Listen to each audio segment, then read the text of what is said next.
All right, guys, your pull-ups look like this at the top when they really need to look like this. Well, stay tuned. I'm going to show you how to fix it. Step number one, you need to release what's tight and overactive, starting with your upper traps. So grab a barbell, put it where you squat. You can go left to right, forward, backwards, change all your angles. For your lats, you're going to grab a kettlebell. You're going to put it right in that chunky part of your lat. You're going to rock back and forth. I'm going to explore. I'm going to move up and down a little bit. I'm going to work my way all the way up my lat, all the way down my lat. Then you need a barbell. Put it right here on your chest.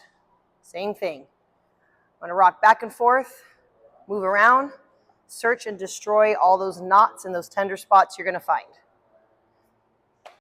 Now that we've released what's been tight and overactive, especially with our upper traps, we're going to learn now how to activate and use our lower traps. All right, first movement we're going to go over is bent over eyes.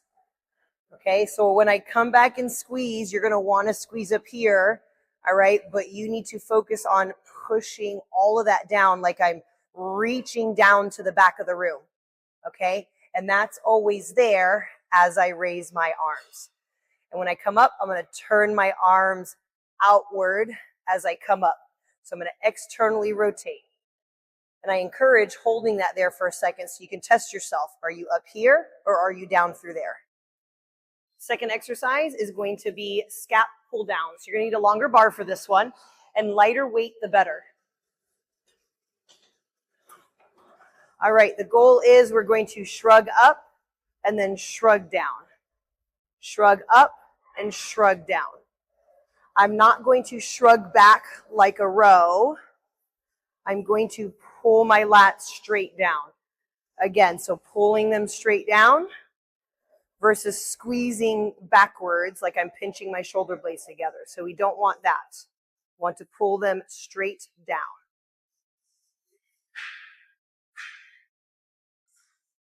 Our third exercise is Lat Pull Downs. We're basically going to put all of that together that we just learned. So you can look at this as the eyes was the first progression of exercises, the Scap Pull-Downs was the second progression, and we're going to put that feeling together that we were practicing through our lower traps and apply it for our Lat Pull-Downs, okay? So you're going to need a wide bar, and the lighter the better on all of these exercises, okay? It's always easy to figure things out when they're lighter. I'm going to lock this feeling in, and I'm never going to let that go. So, right, our Scap Pull-Downs, we already did that. So I'm not going to allow this to come up here. Okay, we don't want that. Or rounding forward.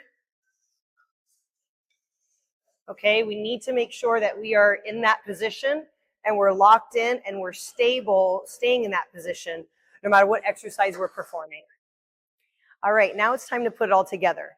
We learned how to release what's tight and activate what's been underactive. Now, I did mention before, the lighter the better on all of these, okay? So if you come to the pull-up rig and that feels significantly heavier and you're still doing a lot of this, probably not the right weight for you to figure out how to maintain that during your kipping pull-ups or strict pull-ups, etc. So you probably need to spend a little more time on the exercises we practice and then go progressively heavier from there and build that. Most likely you're just not stable enough to stay in that position while you're doing the pull-ups. So let's go over on how it's going to look. So once I'm here, I'm going to pull my traps down like we practiced and lock that feeling in. I'm not going to deviate from that.